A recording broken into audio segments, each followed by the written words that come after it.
పెంచాలంటారు, బస్సులు పెంచాలంటారు. పల్లెటూర్లలో వాస్తవానికి చాలా గ్రామాలలో ఇంటర్నల్ గా ఆటోలు నడుస్తున్నాయి. దూర గ్రామాలలో నుంచే బస్సులు నడుస్తాయి, హైదరాబాద్ కు, వరంగల్ కు, లేదా ఇట్లా దూర ప్రాంతాలకు. మరి ఏదైనా సిటీలలో కొంచెం ఇబ్బంది ఉండొచ్చు. అది కూడా మా మేనిఫెస్టోలో పెట్టిన ప్రకారంగా మేము టైం తీసుకొని చేస్తాం. కానీ ఆటోల కోసమే నేను పుట్టిన ఆటోలే అంటారు. మళ్ళీ మీరే బస్సులు పెంచండి, బస్సులు పెంచండి అని మీరే అంటారు. బస్సులు పెంచిన తర్వాత మరి ఆయన ఒక్క ఆటో కూడా నడిచే పరిస్థితి ఉండదు కదా. మరి మీరు అసలు మీ వైఖరి ఏందో స్పష్టం చేయండి. మొత్తం ఆటోలను క్లోజ్ చేయాలనుకుంటే బాగా గల్లికి ఒక బస్సు పెంచండి అని అట్లనే మాట్లాడండి. మినీ బస్సులు పెంచండి అని కూడా ఇందాక అన్నారు. మరి మినీ బస్సులు కూడా పెంచాలా, అది కూడా చెప్పండి. కాబట్టి ఆటో వాళ్ళని రెచ్చగొట్టడము, ఇతరులను రెచ్చగొట్టడం కాకుండా మరి మహిళలకు ఏది ఇవ్వద్దా? మహిళలకు ఫ్రీ బస్ ఇవ్వడం మూలంగా మీకు నష్టం ఏమొచ్చింది?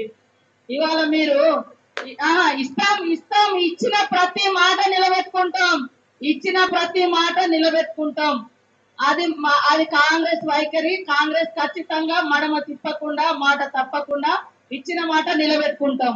కానీ ఒకరోజు బస్సులు పెట్టండి అంటారు, ఒకరోజు సపోర్ట్ అంటారు, ఒకరోజు ఆటో వాళ్ళని రెచ్చగొట్టం అంటారు.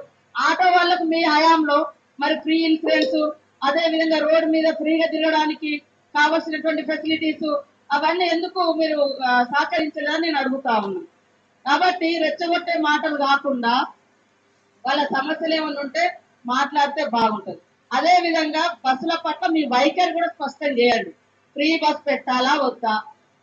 పెట్టడం మూలంగా ఎందుకు కడుపు మండుతుంది? ఇవాళ మరి గవర్నమెంట్ హాస్పిటల్స్ వల్ల కూడా ఫెసిలిటీస్ పెంచుతున్నాం, దాంతో ప్రైవేట్ హాస్పిటల్స్ నడవకుండా అయిపోయే పరిస్థితి వస్తుంది. అప్పుడు కూడా బాధపడతారా ప్రైవేట్ హాస్పిటళ్ల కోసం? అదే విధంగా మీ లెక్క ఇవాళ కొంతమందికే రైతు బంధు ఇచ్చి పేదోళ్లకు కడుపు కొట్టినట్టు కాదు, పేదోళ్లను కూడా ఆదుకునే ప్రభుత్వము, అన్ని వర్గాలను ఆదుకునే ప్రభుత్వం కాంగ్రెస్ ప్రభుత్వం. కాబట్టి పదే ద్వంద్వ వైఖరి మాట్లాడకండి, ఒకటే వైఖరి చెప్పండి. మీ వైఖరి బస్సుల విషయంలో ఏంటిదో అదొక్కటి చెప్పండి.